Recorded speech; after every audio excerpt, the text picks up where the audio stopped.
hidupku bersama takdir. Saya banyak bisa belajar dari perjalanan hidup saya bersama takdir.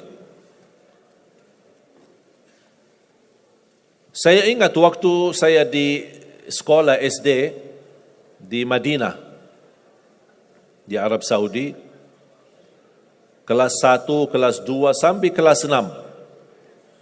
Saya ingat persis, hampir setiap hari kita diharuskan membayar 1 rial sedekah untuk Palestina. Infak 1 rial untuk Palestina. Itu setiap hari. Jadi saya kalau pergi ke sekolah dapat uang saku dari ayah 3 rial. 1 buat makan, 1 rial buat beli makan, 1 rial buat beli minum, 1 rial buat infak dan sedekah untuk Palestina. Selama 6 tahun kita belajar di SD. Membuat saya di masa itu berkeinginan bisa ke tanah suci Palestina, bisa silaturrahim dan ziarah Masjidul Aqsa. Tapi coba bayangkan, selama sudah berjalan, selama saya di Madinah, belum terkabul cita-cita saya. 2008, saya dapat panggilan menjadi imam tarawih di Masjid Agung Sunda Kelapa di Jakarta. Saya datang, tugas saya jadi imam. Apalagi masyarakat luar biasa antusias ketika kedatangan tamu dari Madinah. Ramai masjidnya. Menjalani tugas selama 1 bulan Ramadan full. Imam tarawih dan imam tahajud. Di saat itu sering bertemu dengan wakil presiden. Waktu itu Bapak Yusuf Kalla. Dan keluarga besar. Ternyata sebagai orang asing, alhamdulillah dapat kemudahan, dapat fasilitas izin tinggal di Indonesia. Membuat saya kalau mau ke Indonesia tidak perlu visa lagi. Jadi bebas ke Madinah, mudik sebentar, balik lagi ke Indonesia. Lama kelamaan betah di Indonesia. Apalagi gara-gara ibu-ibu di Indonesia.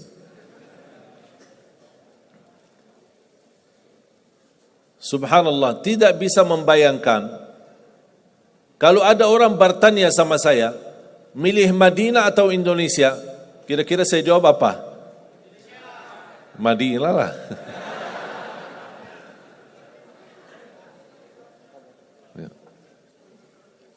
Madinah tanah suci. Salat di Masjid Nabawi 1000 kali lipat dibanding salat di Masjid Istiqlal. 1000 kali lipat. Salat di Masjidul Haram 100.000 kali lipat.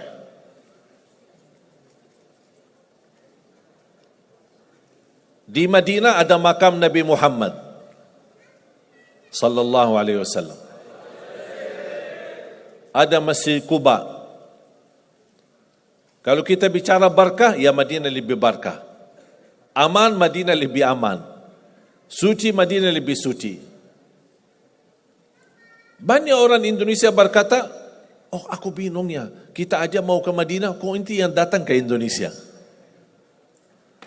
Tapi ternyata saya belum bisa tahu, kecuali baru beberapa bulan lalu, ternyata takdir itu benar-benar baik dari Allah Subhanahu wa taala.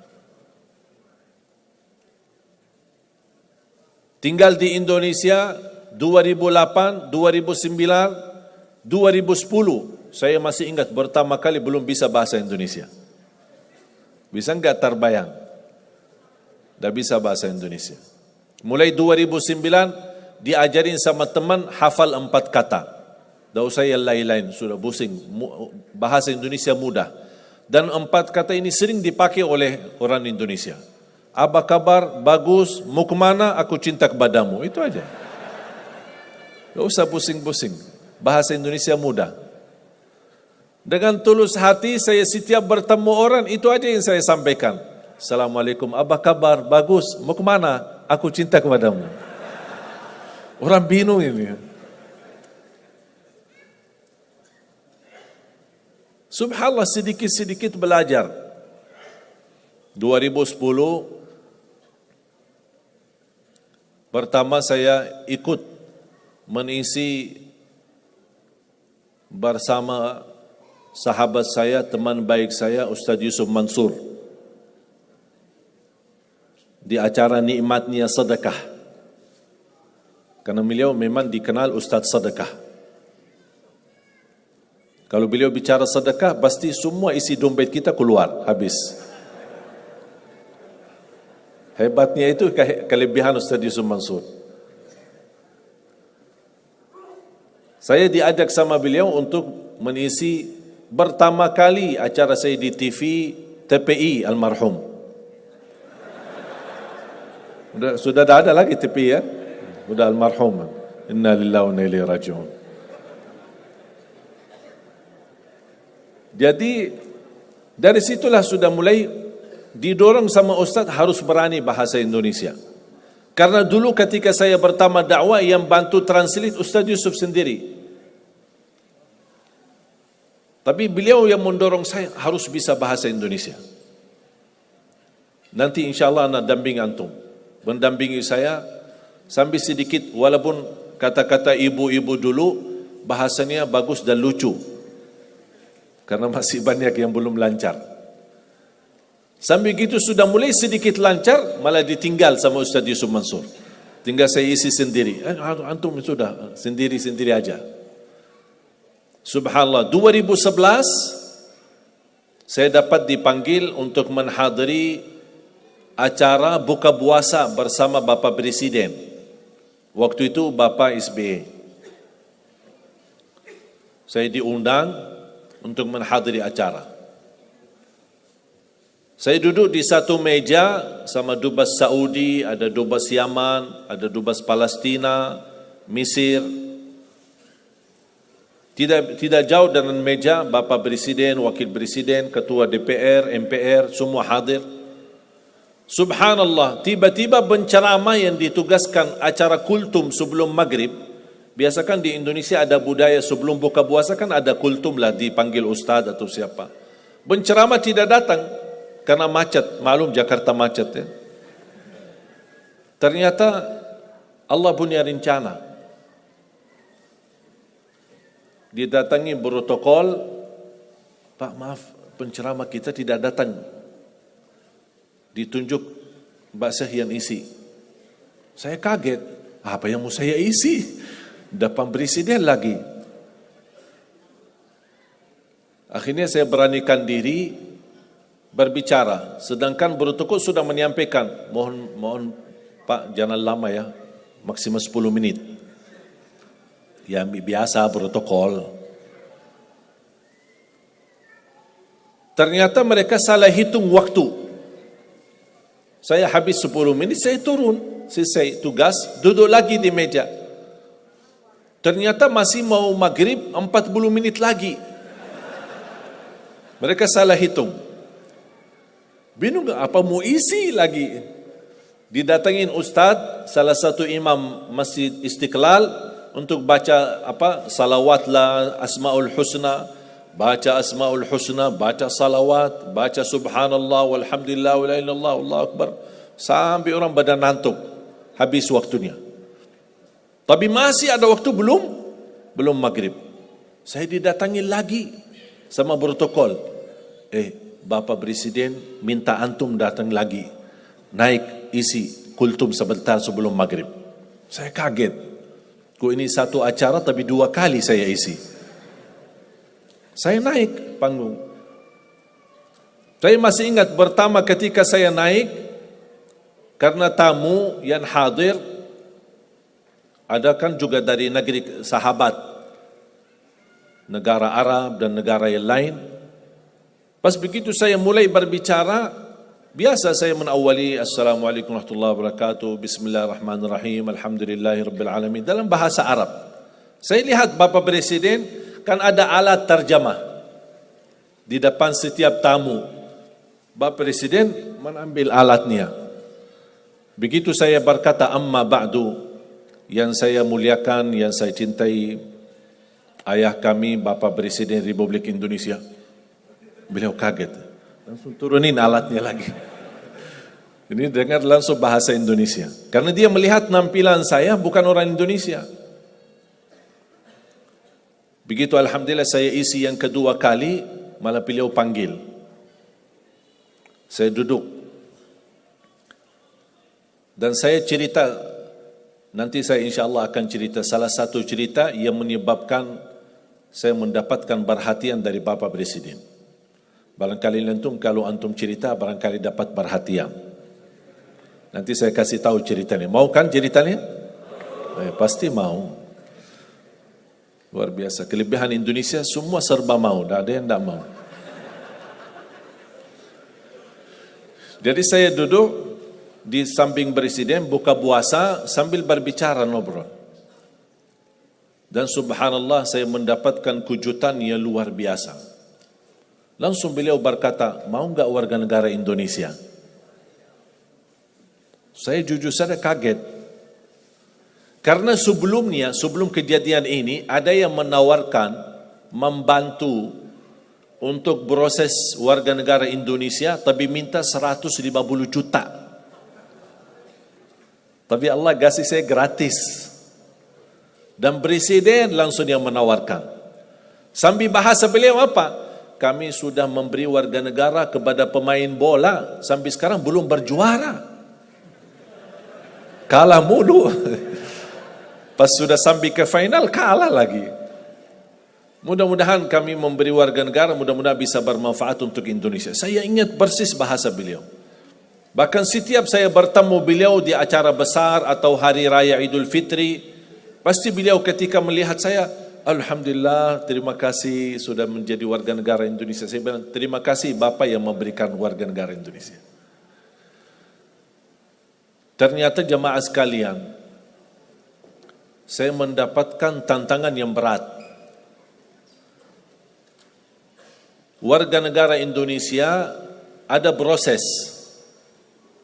Salah satu persyaratan buat surat pernyataan mundur diri dari warga negara Arab. Di situ tantangannya. Apakah saya milih warga negara Arab atau milih warga negara Indonesia? Habis saya musyawarah sama orang tua, guru-guru saya di Madinah, mereka semuanya mendorong bismillah. Yang penting bermanfaat. Dimanapun berada bermanfaat. Saya beranikan diri membuat surat pernyataan mundur diri dari warga negara Arab menjadi warga negara Indonesia. Ternyata keputusan ini menjadi takdir. Dan takdir itu baik. Berjalan dalam berdakwah di Indonesia, diberikan kemudahan bahasa. Coba mohon maaf bayangkan, kalau saya masih bahasa Arab, gimana? Minat nggak entah hadir? Malas, dan ngerti bahasa Arab lagi, bagi translate lagi, lama lagi, dan nyambung lagi, malas deh. Tapi alhamdulillah karunia dari Allah memberikan kemudahan bisa bahasa Indonesia. Berdakwah langsung dari hati ke hati. Ternyata menjadi warga negara Indonesia menjadi karunia dari Allah Subhanahu wa taala. Kenapa menjadi karunia?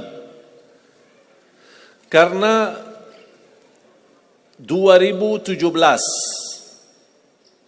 saya mengundang seorang imam besar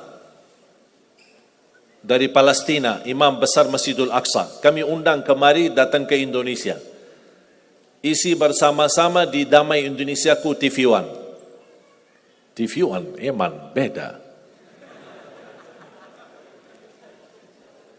Bersama-sama isi. Beliau begitu bertemu dengan saya, beliau terkejut. Pakaian Arab, wajah Arab, tapi bahasa-bahasanya Indonesia. Lancar lagi bahasa Arab. Beliau mendapatkan perhatian bersama beliau. Di mana beliau pergi, saya mendampingi beliau. Allah buka hatinya, beliau undang saya datang ke Palestina.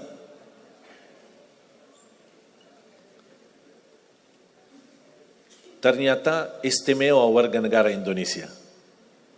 Karena dengan warga negara Arab saya tidak bisa ke Palestina.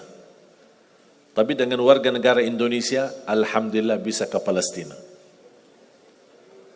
Saya dipanggil, diundang, dijemput, saya hadir. Bahkan lebih daripada itu semua, ketika saya dibawa sama beliau salat maghrib di Masjidil Aqsa, dan tanpa diberitahu, tidak dikasih tahu sebelumnya, tidak diinformasikan. Pas muazzin sedang iqamat, qad qamatis salah, qad qamatis salah, beliau imam besar Masjidil Aqsa dari belakang mendorong saya ke mihrab menjadi imam salat maghrib. Berarti kalau Anda mendengar cerita ada orang Indonesia jadi imam di Masjidil Aqsa, itu Ali Jabir. Karena setahu saya belum ada orang Indonesia yang jadi imam di sana. Dan ini semua karunia. Saya tidak pernah minta. Tapi ternyata saya ingat, dulu cita saya di SD, selama kita sumbangkan satu rial untuk Palestina, kapan saya bisa ke Palestina? Ternyata Allah sudah kabulkan. Tapi prosesnya harus ke Indonesia dulu.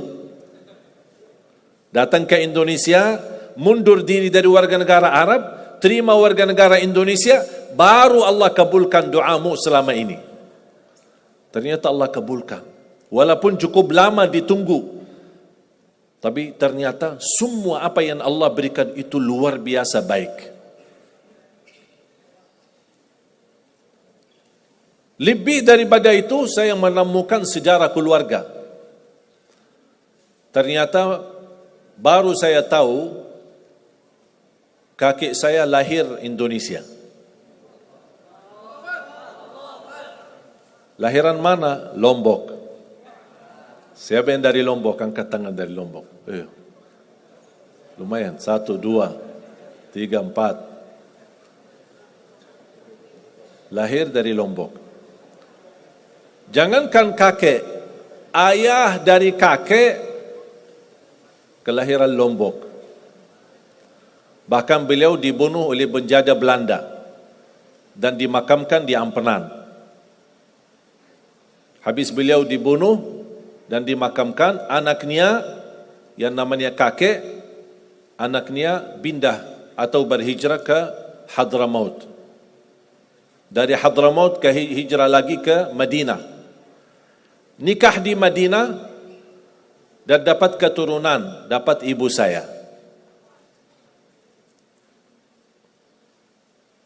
Dan kakek saya meninggal dan dimakamkan di Madinah. Ibu saya nikah, dapatlah saya. Berarti silsilahnya darah saya lewat ibu kembali ke Indonesia.